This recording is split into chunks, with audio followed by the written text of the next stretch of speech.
Hello and welcome to Carnivorist Chats. My name is James, your host. I started this podcast to help other folks share their own healing stories and to interview thought leaders and experts in the carnivore, keto, and low oxalate space. Before we begin, I'd like to give a shout out to Equip Foods and the Carnivore Bar. As an affiliate, you can use the link in the show notes to get a discount on their products when you check out using the code Carnivorist. Thanks in advance for listening, subscribing, and any likes or shares. And now, on with the podcast.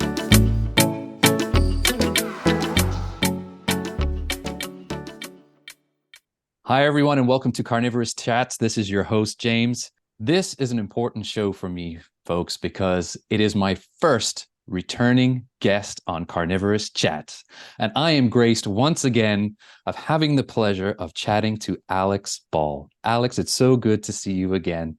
Oh my gosh, I can't tell you how happy and grateful I am to be here again with you, James. We're kindred spirits from afar and have had such similar aligned journeys, and just can't thank you enough for again letting me be here and speak with you and with others who are either curious or already established with the Carnivorist Chats. It is such an honor to have you back. And I listened to the podcast that we recorded prior.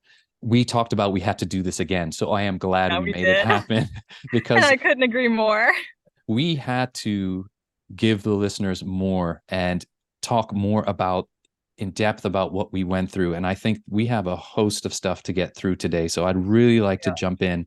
For those that haven't heard Alex's episode, make sure that you go check that one out. I'll put the link to it in the show notes. I wonder, Alex, if you could do the folks who are being introduced to you for the first time with this episode a favor by just giving them a brief background of what happened, what you went through, and how you came to the carnivore way of eating. Absolutely. So long story short, I came from a background of a primarily vegetarian and vegan diet, all from growing up, from birth, coupled with a lot of sinus issues and other issues digestively and everything, where I was put on severe rounds of antibiotics, basically all culminating to the point where in my teens, I had a very compromised digestive system from, again, antibiotic exposure, stress in the environment, and a very protein low, fat lacking diet. And I went into my college years, became a very intense triathlete. So a lot of extreme exercise, a lot of outside stressors, along with continuing a very extreme low fat, high carb diet for 4 years in college. And that created the perfect storm for a lot of deficiencies, a tremendous amount of symptoms like brain fog, fatigue, weight loss that was unintentional, all of these things where I was set up to not be the strongest and healthiest version of myself in around 2019 when I graduated college. And that brings us to where things really culminated into essentially coming close to my deathbed, as scary as it is to say. In 2019, when I graduated from college, I went and accepted a job in Hawaii on the Big Island, which was exciting and amazing. But I was coming again as someone who was an intense endurance athlete and was also on a very extreme vegan diet, basically eating bowls of salad this big with just to volume to fill my voracious appetite because I wasn't getting sufficient fat and protein, and eating everything that we were growing on the farm. I was working on a research farm out in Hawaii for my job. And so I was basically just eating produce off of the farm, massive volumes of lettuce and roughage like kale, and maybe a few nuts sprinkled here and there, but basically just fruitarian with some veggies thrown in. So obviously lacking a ton of essential vitamins, minerals, proper fats, fat-soluble vitamins, all of that. So you take that diet and extreme exercise and also the issues of living in a tropical environment where you are traveling a lot and backpacking and doing things like this. And I get 2 parasites while I'm in Hawaii. I got Giardia and then another parasite, which I was tested for through stool testing. Both came back with massive markers. And that was from drinking contaminated water and also eating produce because this was on a farm, issues with, again, the fertilizer having bacteria on it, from manure and all these things and not being properly cleaned enough. I got from the soil and the water parasites. And I come back to the mainland eventually after finishing that position. And my symptoms I was already experiencing of severe fatigue, weight loss, digestive distress, like extreme bloating, diarrhea, constipation, all of these things just exponentially grew overnight. And that's where I started getting the testing, realizing that I had these parasites and simultaneously also was experiencing horrible symptoms of what I believed to be SIBO, which is small intestinal bacterial overgrowth, from eating a tremendous amount of fruit and high carb things that were feeding this bacteria and allowing it to thrive. So the perfect storm, again, of basically just guzzling down smoothies, high sugary, honey, just full meals. And then again, having bacteria in my system with nothing keeping them from proliferating and growing exponentially. And I moved straight from there into a mold infested house in Kentucky, where my next position was for my job. And so I was now facing severe brain fog, fatigue, all of these crazy wild symptoms that were coming again from a perfect storm of a nutritionally lacking diet, not giving myself the proper fats and protein that are essential for both proper brain function. So issues with, again, brain fog because of that, but also because I was living in an entirely mold infested house and had no clue what mold exposure was or what mold issues were, until I had a friend come into the house, come down to my basement and say, oh my gosh, what is all of this on the walls? And do you smell that? And because I was so used to these things in my house, and I just didn't even, again, because of the brain fog, I didn't even think about it and think that they were linked. And as I referenced in the previous podcast episode, I hit my rock bottom where eventually I had to leave my job. I was so exhausted and had such terrible lack of brain function, inability to take care of myself anymore. I couldn't shower. I couldn't even barely make a meal. I would make one massive, again, voluminous, nutrition lacking, roughage filled meal, binge on that because I was starving for food. And then I would crawl back into bed, look up the ceiling and wonder when I was going to die, and then wake up 4 hours and repeat the process. And so that led to me finally realizing that I had to start somewhere. And my somewhere was changing my diet finally from a stigma I was so bound to, which was veganism and being a vegan athlete. So I finally broke through that wall of that stigma and that identity I'd created for myself. At the same time, I finally moved out of that house that was mold infested. And so some variables came into play where I finally was strong enough to start taking the steps and waking up to the fact that both being vegan and other things like environmental issues were very much into play into why I was so sick. And the carnivore diet is eventually where I got to through several steps of, again, breaking through the fears of adding back in meat, of realizing how nutritious it was and how it could help heal my bones, heal my brain, and could really be an actionable tool for me. So kind of a long-winded, but that definitely is some of the biggest variables that played into where I am today. Thank you, Alex, for that. And I said it a bunch of times on the first podcast, and I'm going to say it again here today, that it just astounds me how closely aligned you and I are in terms of our journey and what we were exposed to. I had the privilege recently of interviewing Olivia Mazier, who is the carnivore ballerina. Carnivore ballerina, she's phenomenal. I love her. Yeah, and her story allowed me, Alex, to talk about the other parts besides the malnutrition from the vegan diet, but other things that I had been exposed to whilst being vegan. I had not realized, even though we had spoken quite a bit in the past, but I had not realized you had been exposed to mold as well from a very young age. I was also exposed to mold in a job that I worked at. It was actually the job that I had to leave because I was so fatigued and sick. But I found water damage in the ceiling above my desk and in my office. So all the time in Bermuda, you can imagine the humid air was blowing the mold spores right down on top of me, the air conditioning. Right. Then I took a trip in 2019 where I'm convinced that I picked up a parasite, and I wonder, not convinced, I know now, I ended up getting Shigella, which is a really Mm. bad one, bacterial infection and I know that it was probably from contaminated water based on where I was in the world. Giardia is a tough one for you to go through. Yes. Talk to the listeners about Giardia and what you knew and how you tried to combat it in the beginning. Oof.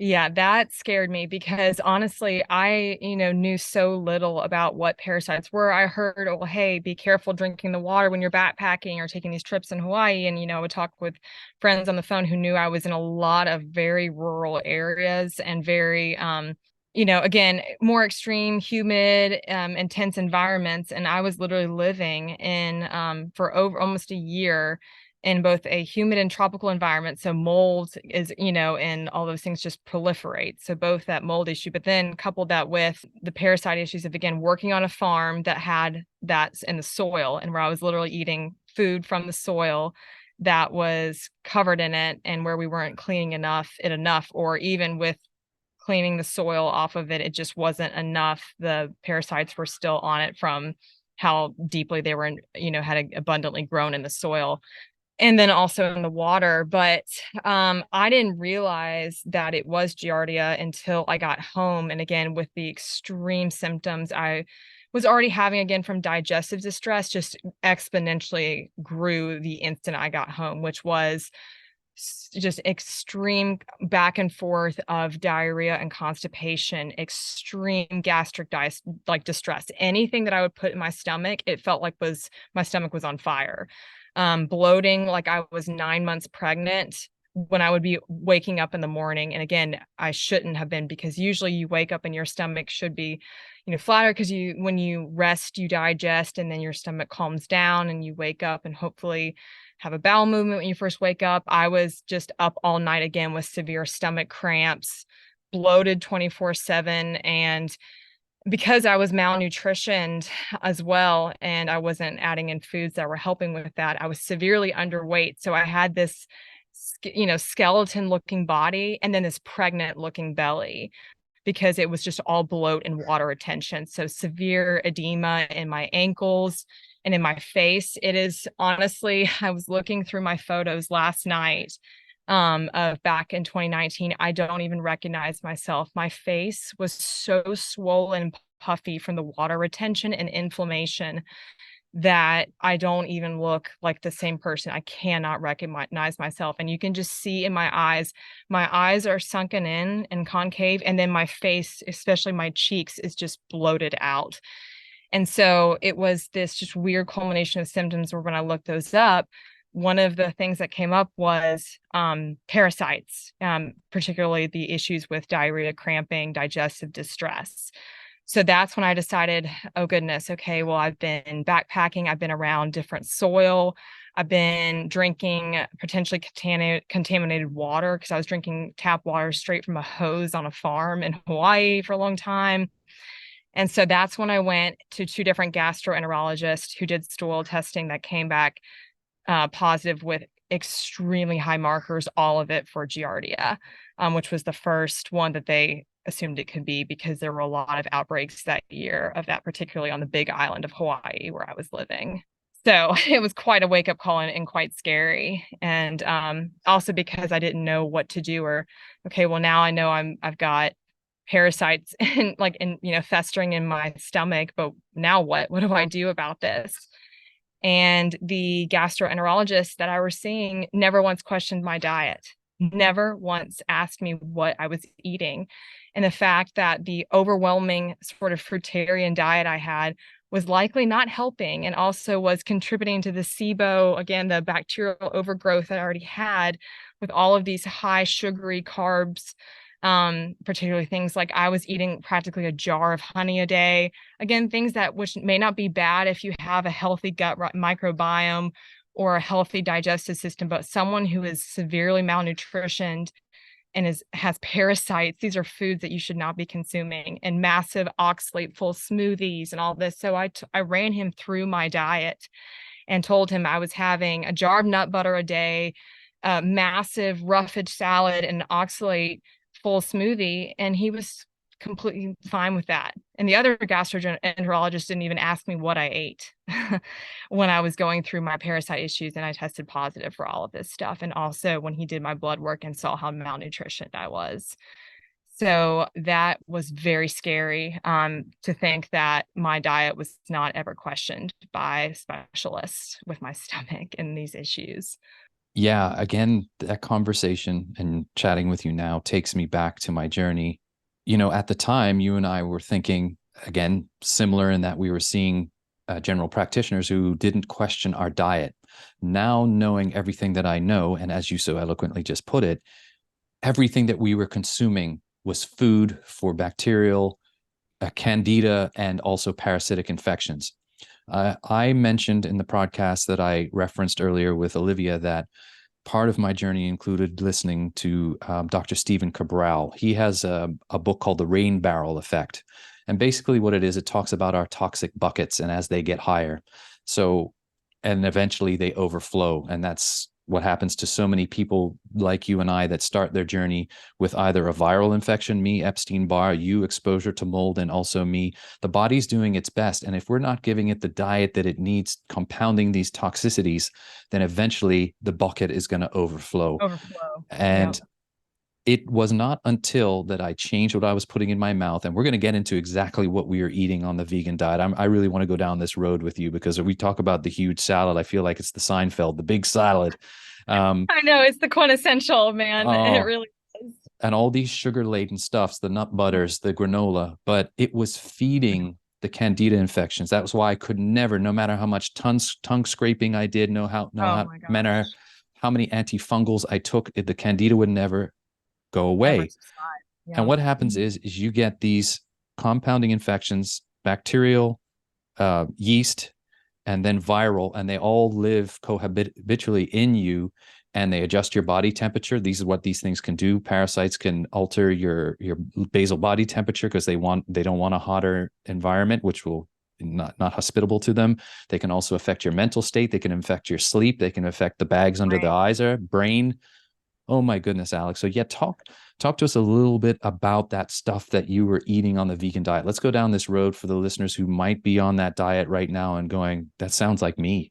So my issue was, and this is another thing where I think again carnivore has been such a saving grace for me, is it is the only thing where even as a kid I struggled with never being satisfied, having immense appetite and hunger that could never be satisfied. Always was, again, I think it's because I was raised almost fully vegetarian and never getting proper proteins and fats that I was constantly craving more. So I would just binge on carbs, could never get enough of them. And so that eventually, again, when I did go vegan and high carb, low fat vegan, was this massive OMAD sort of binge because it's the only way I would feel full. And again, would feel full enough to get through the day to my next just massive OMAD. And this OMAD was compiled of like 3 courses. And in these courses, one was a massive oxalate full smoothie. So basically,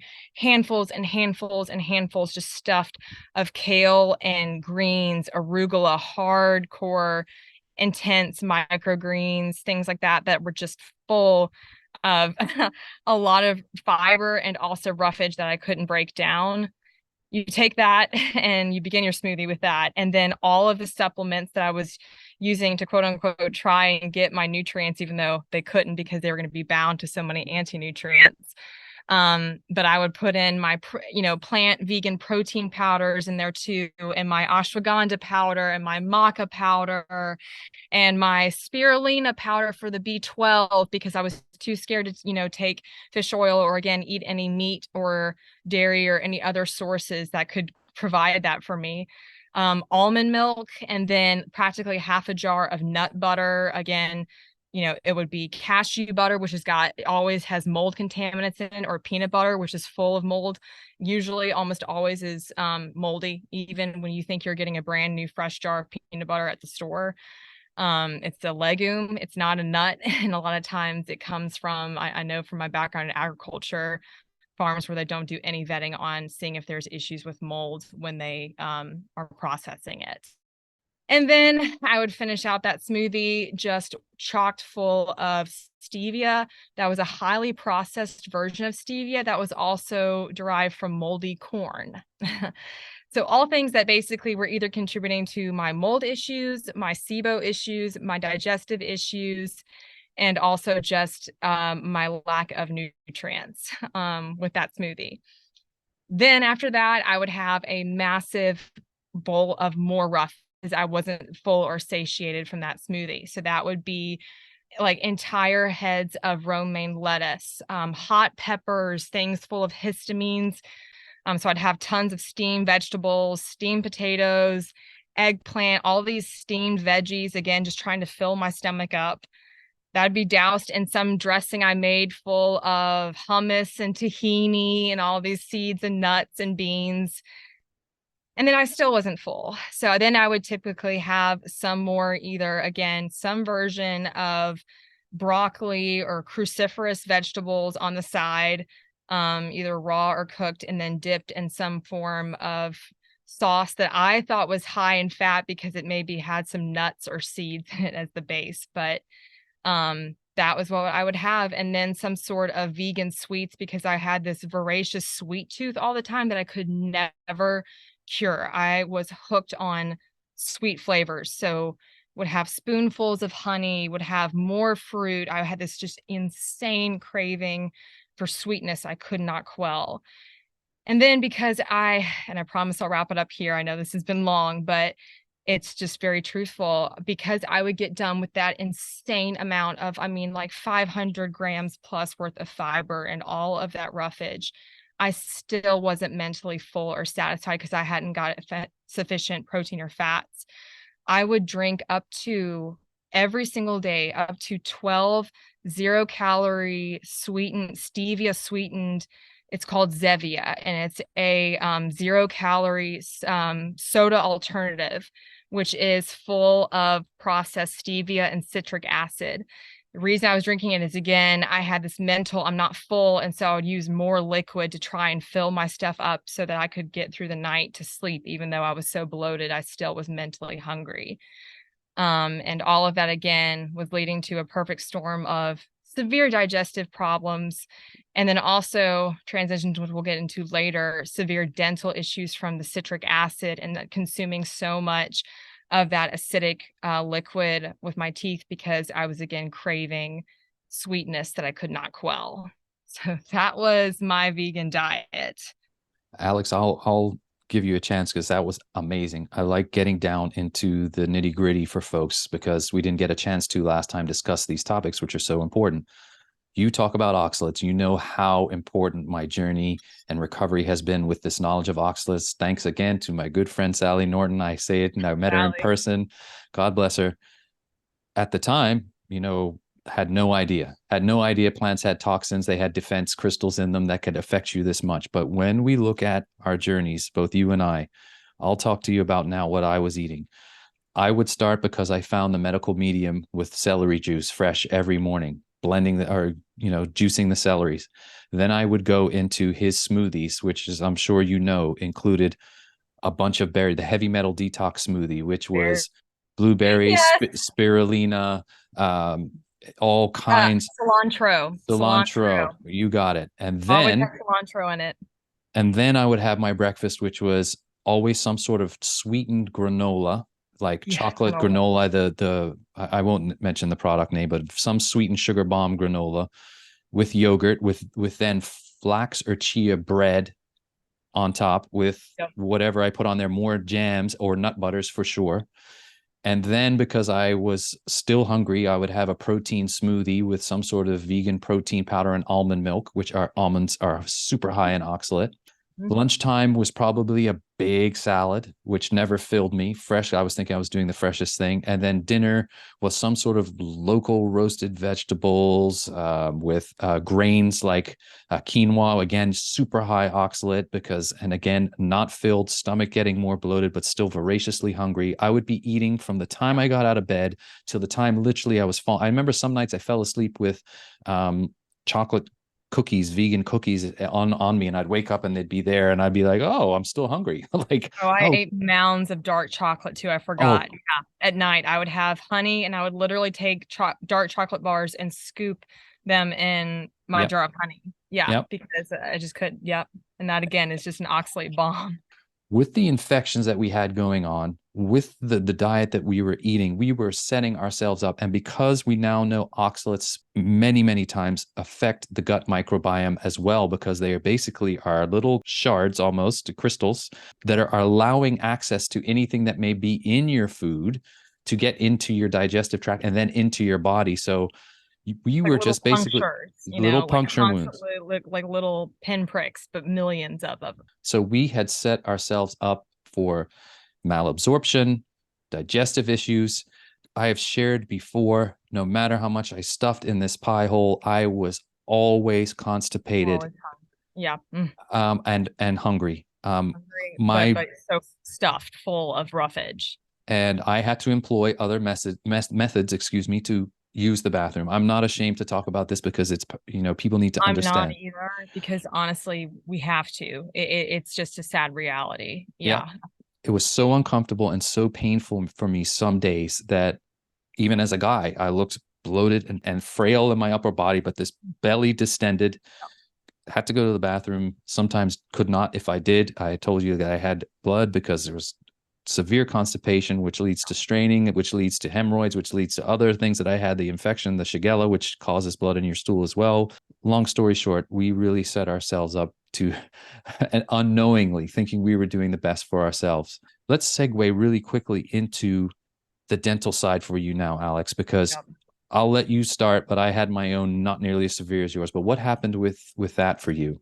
With this time where again I referenced specifically when I was in Kentucky, living in this mold infested house, and this is where I was at the lowest of again eating this crazy version of the vegan diet, having all of these digestive issues, and then also being again having this insane satiation I couldn't quell. I was beginning to have severe teeth sensitivity, and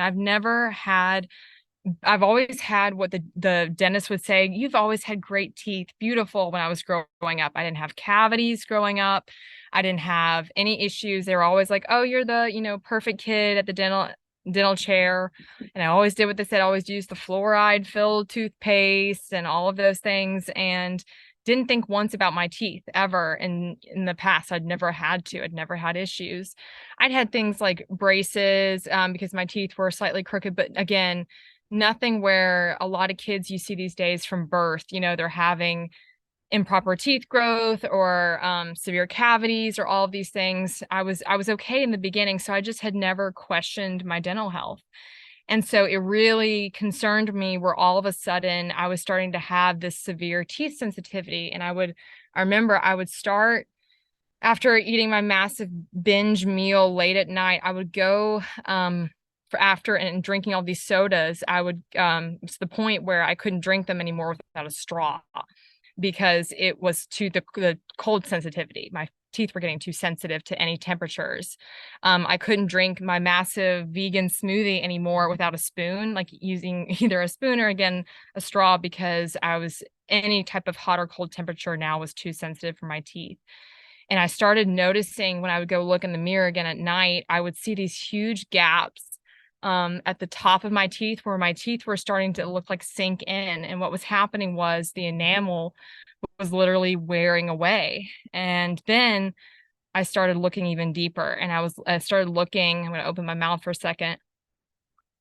the back lower molars. I was grinding my teeth at night. I had never had issues with grinding my teeth again in the past, grinding them so bad that I was grinding them down to the nerves in the bottom of my teeth. So you could literally see where I had worn it down so low. There was a pocket where my molar used to be, and I couldn't even bite down anymore. I was basically created the habit of always having my mouth slightly ajar and open because I had ground my teeth down to the very nerve.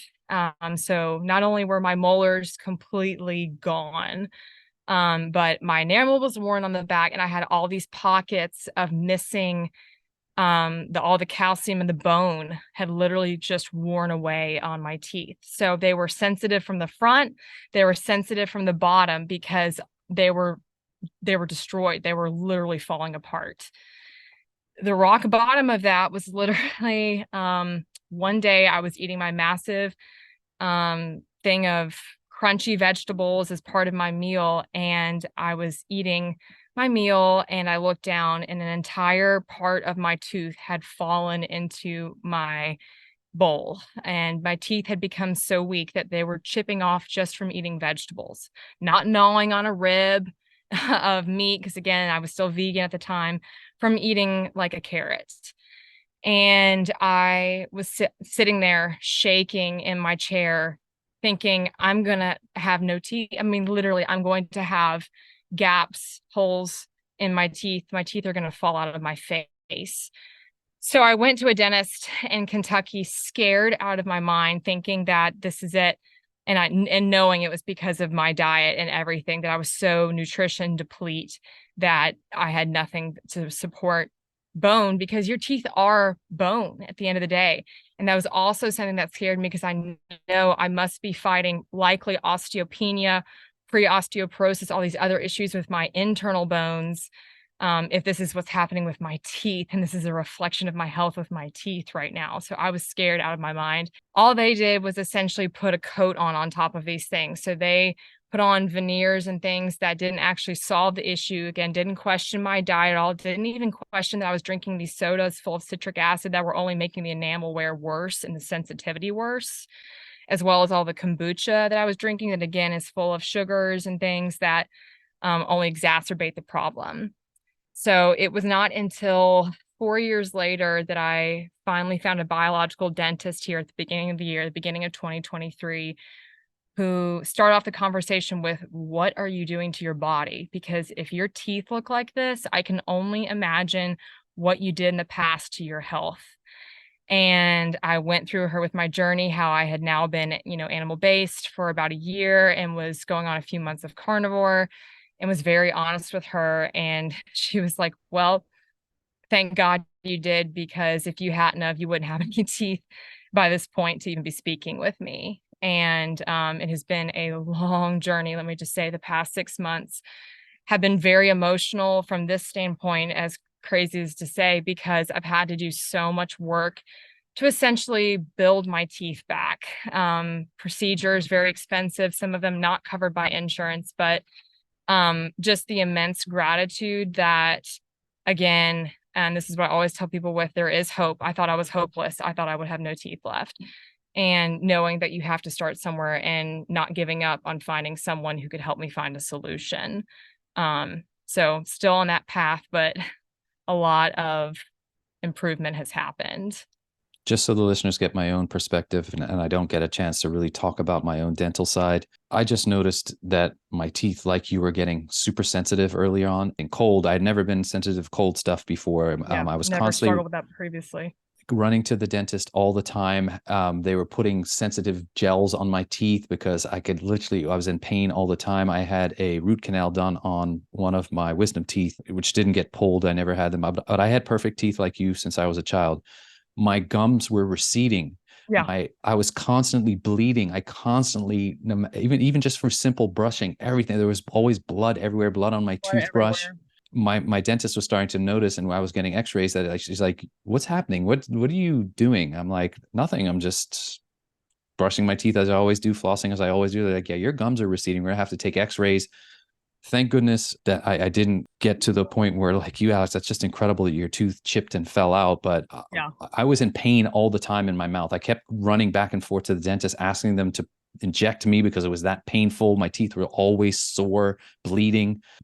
What you said at the end there really goes into something that you've said before, is that we have to have the grace to admit that we were wrong. And this will Yeah. flow nicely into at these points where we said, okay, enough is enough. And for the listeners, I'd really like to hone in on something that we talked a little bit about before, Alex, and that was transitioning, if you're coming like you and I from a vegan background, into eating meat, and some steps that you may have for people, because it can seem overwhelming at first. Overwhelming. Hmm. I was trying to rationalize it in my brain because this is part of my identity. I hadn't had any animal foods in 6 years. But Yeah. how can folks, if that want to find this way of eating that may have resonated with your and I stories and have issues but are scared to do so, what are your suggestions, some tips for them when they start out? I would definitely say, don't look at everything that's wrong all at once and say it's hopeless and I'm too sick to do anything. Like, don't be paralyzed by that. For me, I have been on this journey for a few years now of getting back to my health, and I'm not where I want to be yet. Now, am I light years ahead of where I thought I'd be by this point? And I just, again, we've spoke about, I just had my 26th birthday yesterday, and I didn't even think I'd make it to 26. I really thought I would be dead by 22, would make it.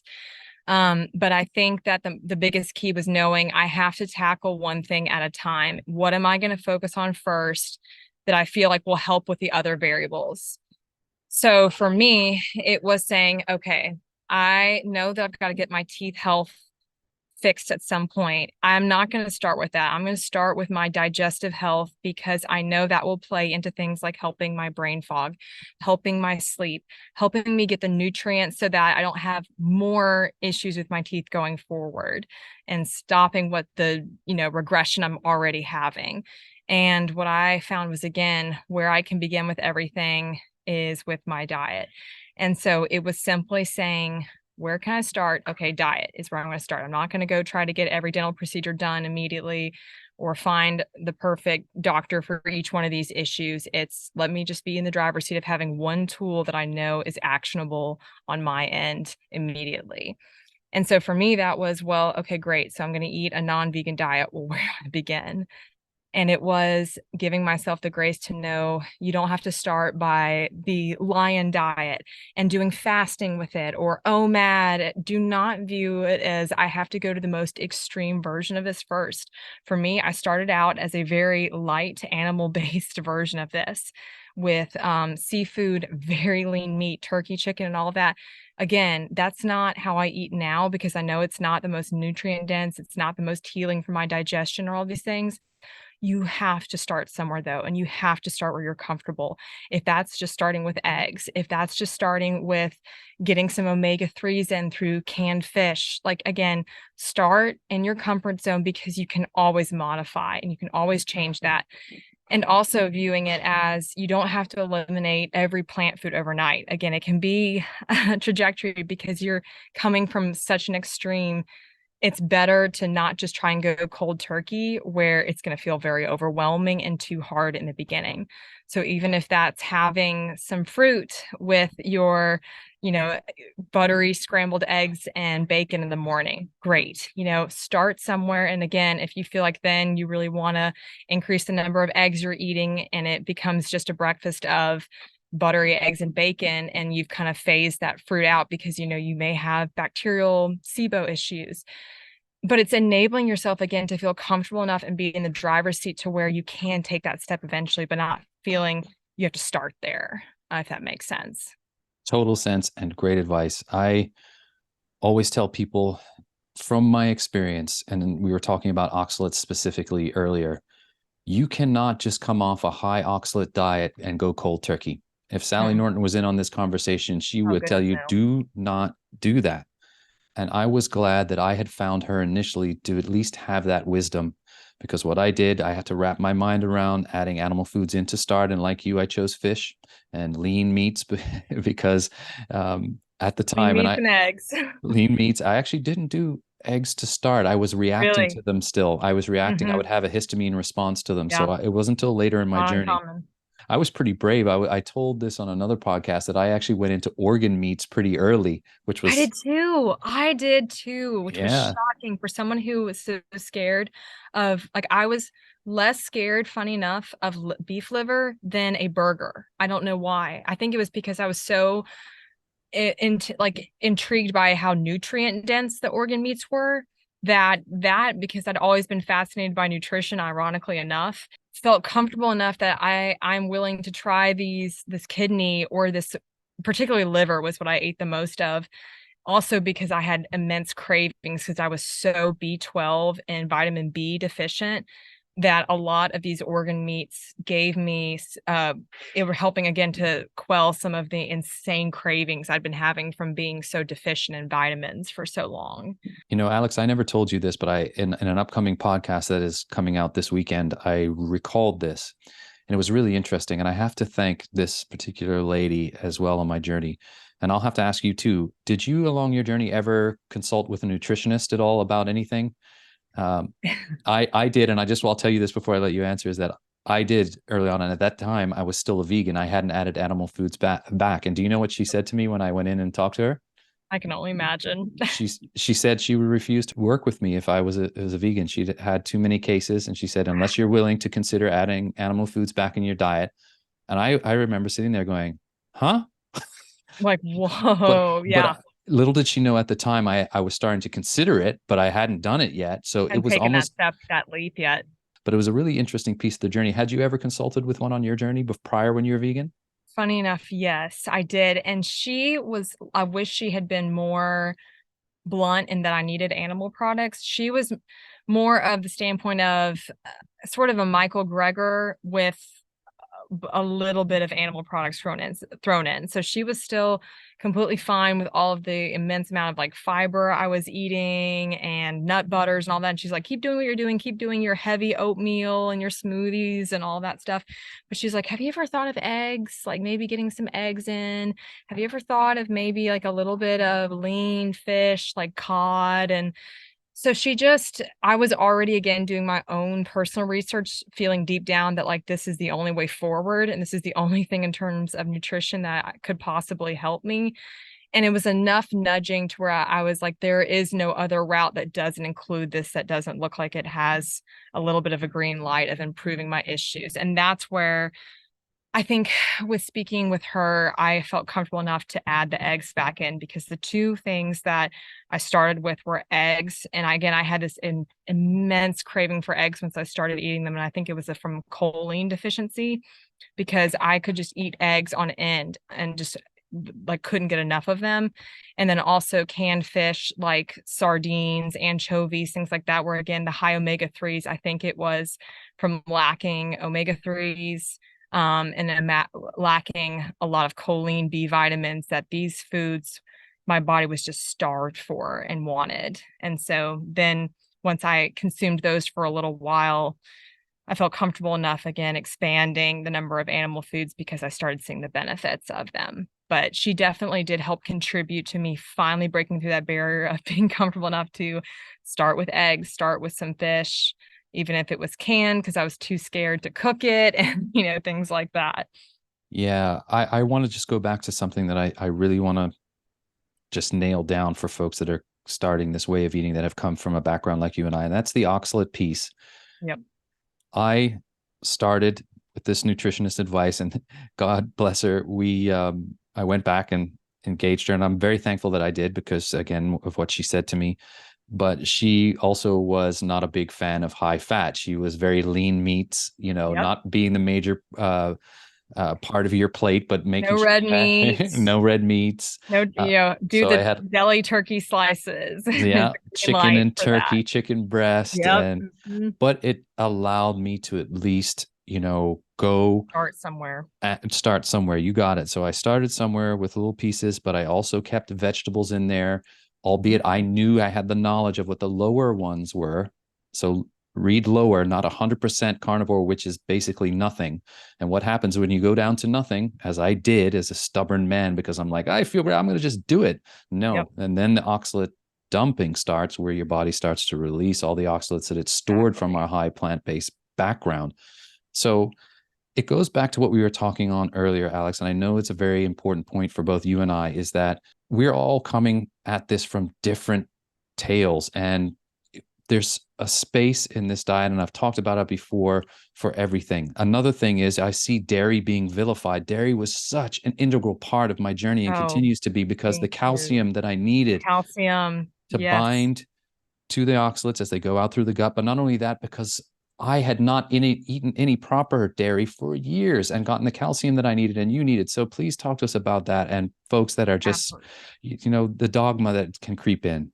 That is such a thing that I think is it's a frustration, I'll be very honest, that I still have with the carnivore community, is that a lot of times I feel like there's a lot of this, you have to do it this way, of the intense lion diet or it's not right. So basically no dairy, no eggs, no seafood, some of these other things that, just like any diet, I firmly believe that sometimes diversity is everything, and making you stay with it and also making you thrive on it. For me, I know that if I did not consume adequate dairy and adequate seafood on this protocol, I would have not stuck with it, both mentally and physically. For me, there's a number of different ways that I've been getting really sufficient calcium, and I knew that was so important. It's a part of my healing and also my dental health journey. Working with this biological dentist, she said, you have got to prioritize good dairy for calcium. So things like Greek yogurt, high, and good protein too, as well. And cheeses and all these things that, again, marry so beautifully with other animal-based foods. It's its own little food pyramid in the carnivore world. I like to say that's essential, and it is not this big inflammatory bomb that people claim it to be.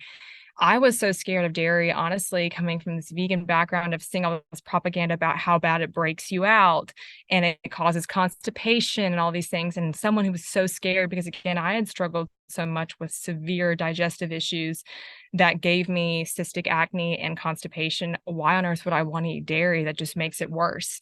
And I cannot tell you how much the opposite has been true. Of as long as I incorporate quality dairy as much as possible, which that doesn't mean it's always raw, or it doesn't mean it's always low casein or things like that people say it has to be. It's the best I can do in my affordability and my sourcing in my area. But I've seen the complete opposite. It's helped with inflammation. It's helped with my digestion. It's actual real food probiotics, instead of taking a pill when I was vegan, of trying to get probiotics through pills or greens powders when I was vegan, and that wasn't doing it, obviously. So I think it's been a huge part of actually helping my digestive health and healing from a vegan background, of again getting sufficient calcium, but also probiotics from things like yogurt and kefir. Kefir has been a game changer, particularly goat's milk.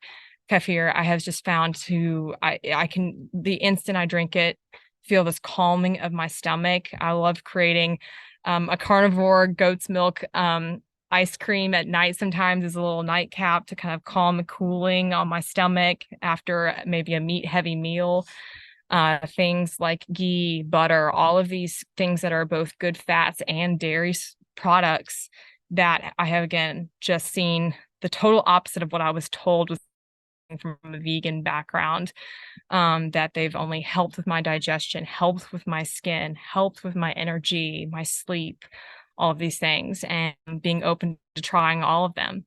For me, knowing that some things I do better with than others, like I said, kefir, yogurt, I do immensely well with. Certain cheeses I don't, or processed cheese crisps I did for a while, realized they just weren't working for me. They work great for some other people. So being open to experimenting with them, and again, seeing them as a part of that food pyramid, and being open to that and not so fearful of it. Initially, as you heard, I was reacting to eggs. And how did I find that out? Because I tried to eat them. I also Mhm. found out that dairy was causing me a lot of problems. Kefir in the beginning stages of my journey, because my gut was so compromised, Yep. was causing histamine responses. The brain fog would come back, but I was determined that I knew that this was a healing food for me. And I spoke to my body. I remember I measured out little shot glasses and I would take a sip, and that's all that I'd have very slowly Yes. for weeks and weeks and weeks. And ironically, I ended up, and I told the folks that I met, I ended up going and Heart and Soil, Dr. Saladino's company, their immuno Their milk. supplements. Yeah, their immunomilk, which is bovine colostrum in the powdered form. I Yeah. took it, and I know that that helped me. The colostrum healed my gut, and once my gut was healed, I began to tolerate more foods. So initially, Yep. some folks may need to pare down their diet to lion diet type specifics, but that in no way means that you have to stay on this and this is the best thing for you for long term. If you can Mm-hmm. tolerate certain things, and it goes back to the oxalate piece, I keep certain non-animal foods in my diet because I know I need to balance out the oxalates in my diet so I don't dump Exactly. constantly. And mine is a little fruit. I use blueberries, and people know that already. Yeah. But thank you for that. It is so important.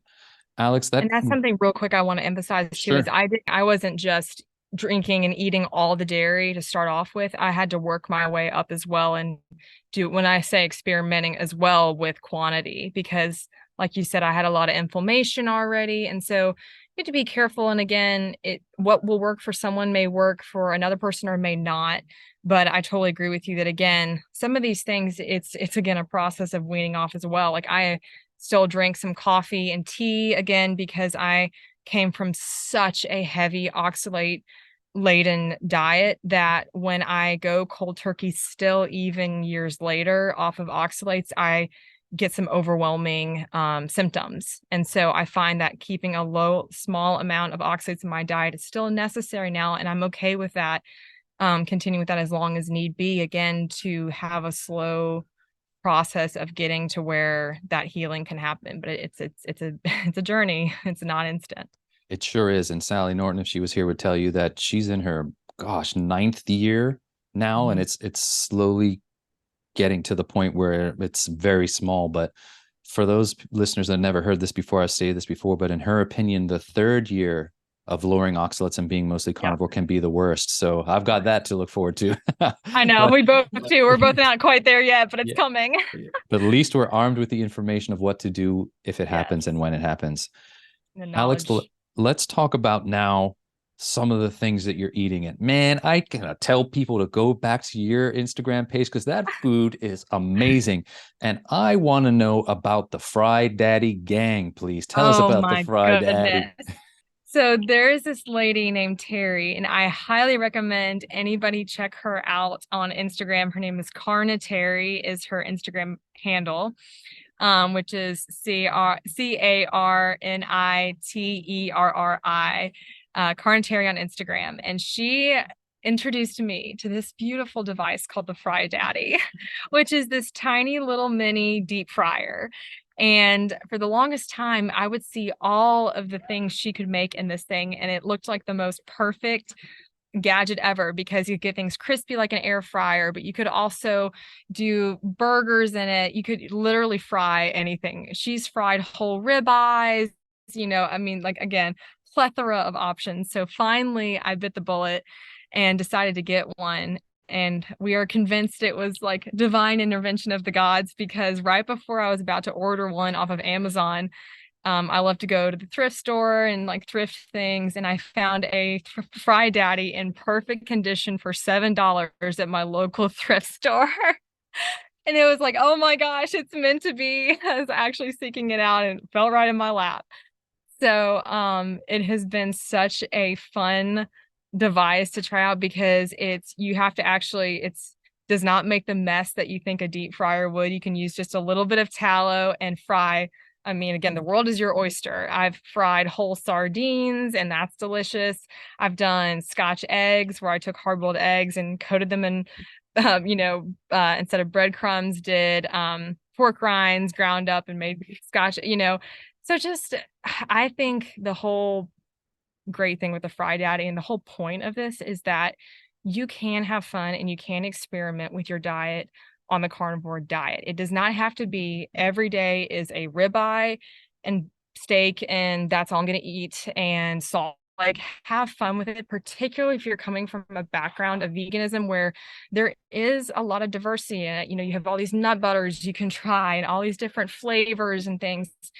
It can feel very overwhelming and scary and limiting to come to a diet where there is beauty, simplicity, and you grow to enjoy that sometimes, but also it can be scary because you can say this is so limiting. And so have things like that. Try a new appliance. Maybe it's an air fryer for you, or, you know, trying out doing eggs a different way if you always have them scrambled. Maybe try doing, you know, a hard-boiled one, or, you know, and it's so true that so much of this is mental as well as physical. And if you begin it with such a closed-minded view of I have to do this with this many hours of fasting, or it has to be OMAD, or it has to be the lion diet, or I can't experiment with my food or try out something fun like a fry daddy, you're going to feel very limited, at least in my case. I was, as someone who always has viewed food as something fun to experiment with, and also a beautiful place to create beautiful plates of food that I know both is nutritionally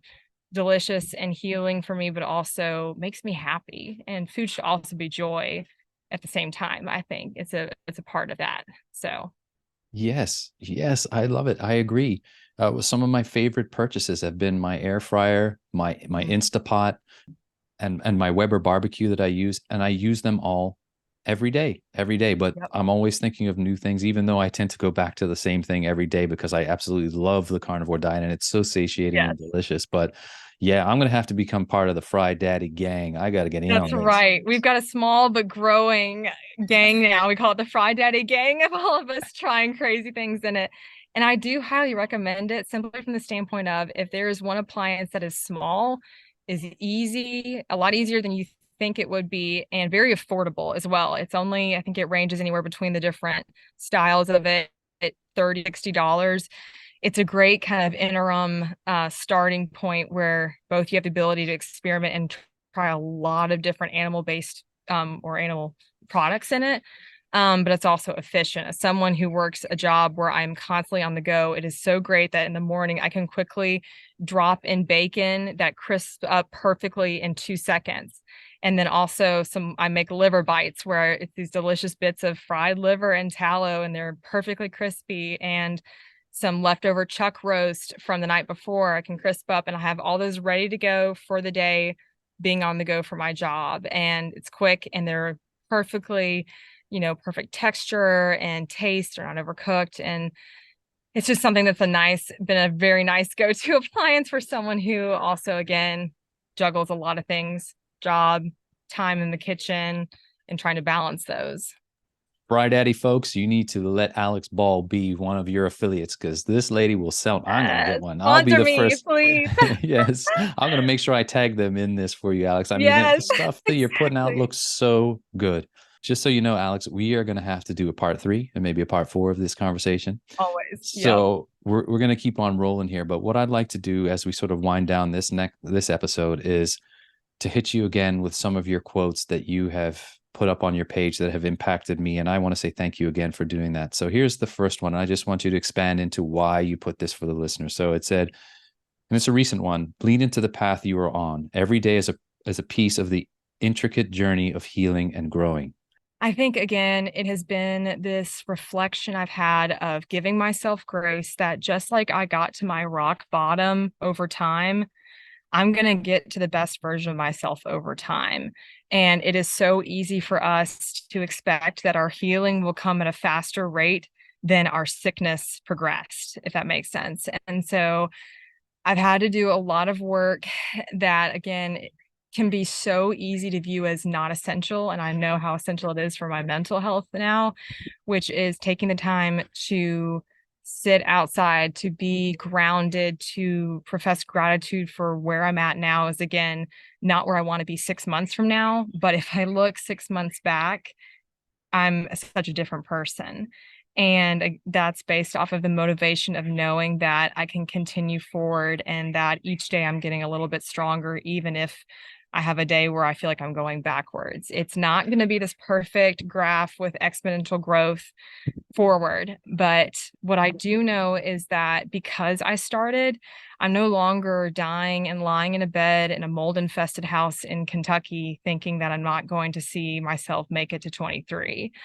And that because I was in the driver's seat of creating one very strong tool in my toolbox, which was the carnivore diet eventually, and animal based as my starting point, that enabled me again to get stronger, to get nutrients back. So then eventually I could tackle SIBO. So then eventually I could tackle my dental health and have a strong enough mind and body again to start tackling some of those other variables where I wasn't strong enough in the beginning too.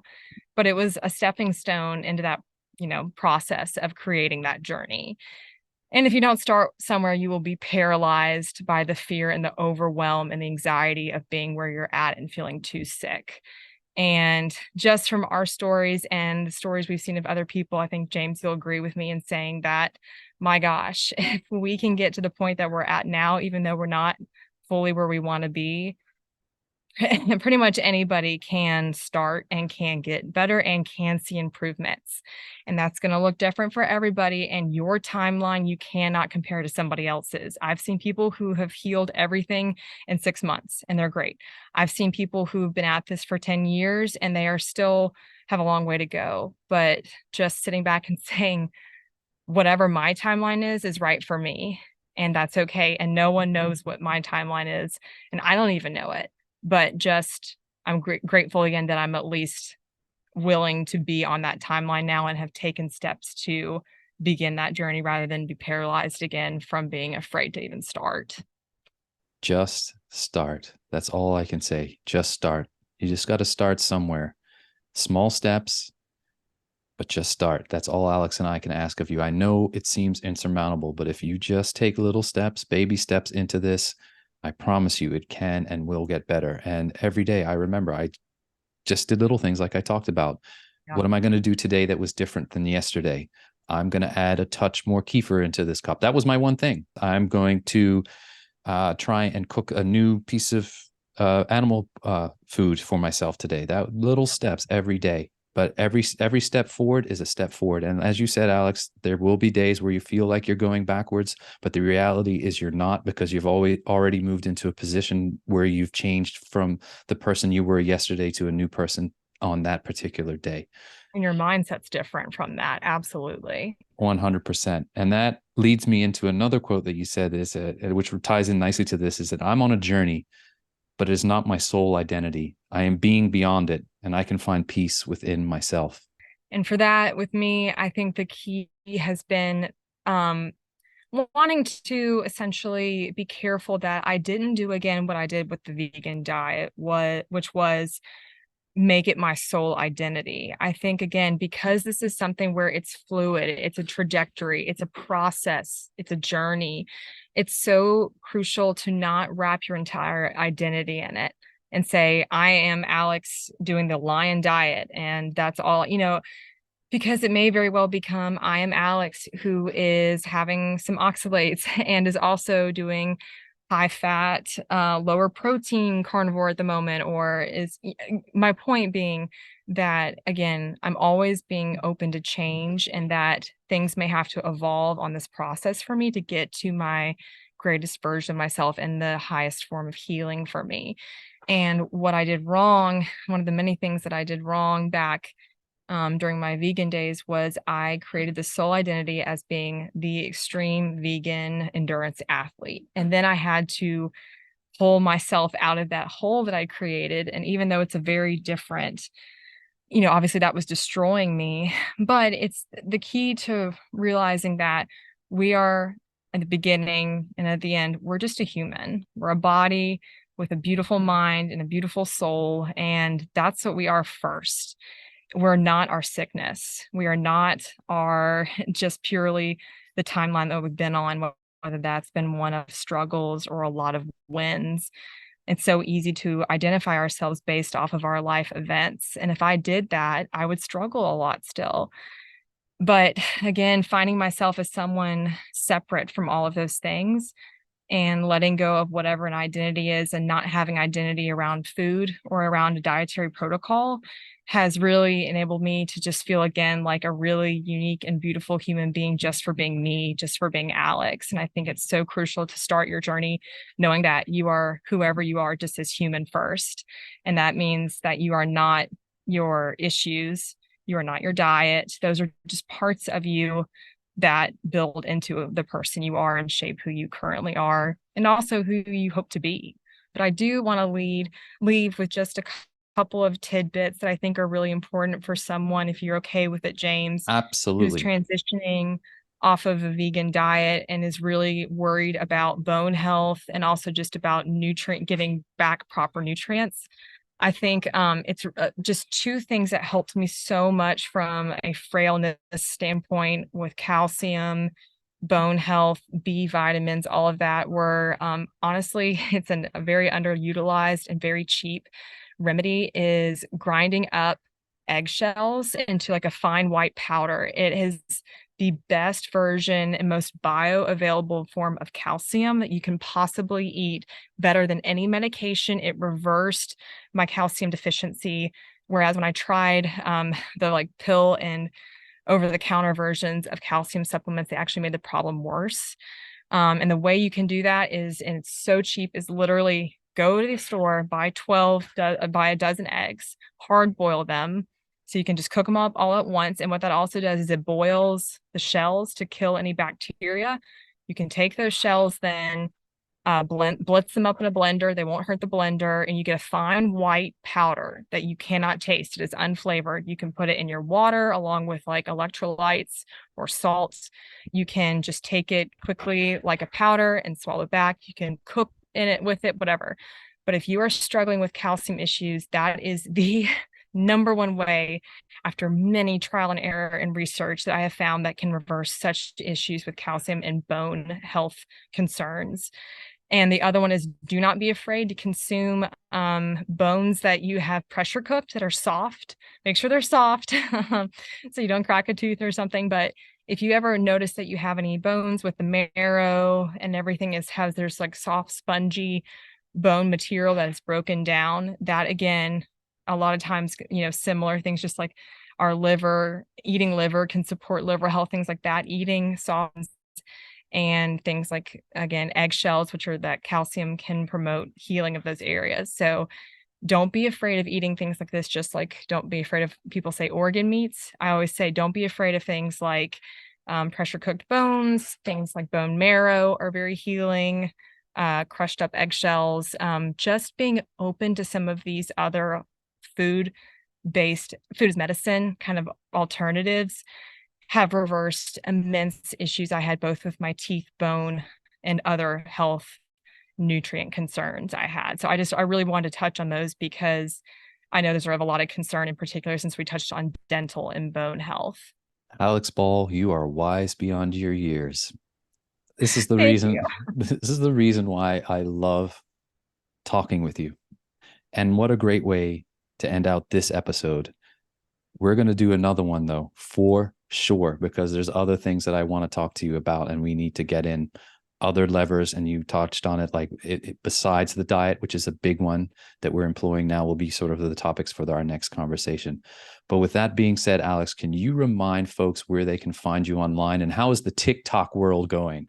Still very slow. That's one that I always joke with James. I am very primitive when it comes to social media, and that's one I need to focus on a little bit more. But all of my handles, my primary one being Instagram, is all one word, healing by the sun _ And I just post on there. I do a lot of stories on what I'm eating during the day, lots of my Fry Daddy experiments, whether they work or not, and instant pot meals and all those things. Alex, what a joy and a pleasure it is always to chat with you. I mean, you are a ray of sunshine in this world and you're just shining your light. I love it. I love it. Thank you so much for coming on and chatting with us today. Oh, thank you for having me and letting me give my long-winded responses to all of this. But Oh, it's so important. And like you said, it's so crucial that we share these parts of our story because we both know that there's people who have had similar struggles. And even if they aren't all the same, there are parts of them that are so aligned and are so hard and overwhelming sometimes that you just need to know that you're not alone. This is it. And we're going to do another one, and we'll get a little series going of tips and tricks that we find out along our way that hopefully will save you from Absolutely. doing all the experimentation that we had to do. Absolutely. Thank you, Alex. Have a wonderful rest of your day. Thank you so much, James. It was a pleasure. Absolute pleasure. Bye now. And that's a wrap on this episode of Carnivorist Chats. If you've made it this far, I want to say thank you for listening, and also thank you in advance for liking, subscribing, or sharing this episode. Thanks again to the good folks at Carnivore Bar and Equip Foods. Don't forget to check the link in the show notes to get a discount on their products. And also, don't forget you can book me for a 30-minute carnivore coaching session through Avero Health. Again, the link will be in the show notes. Until the next time, be well.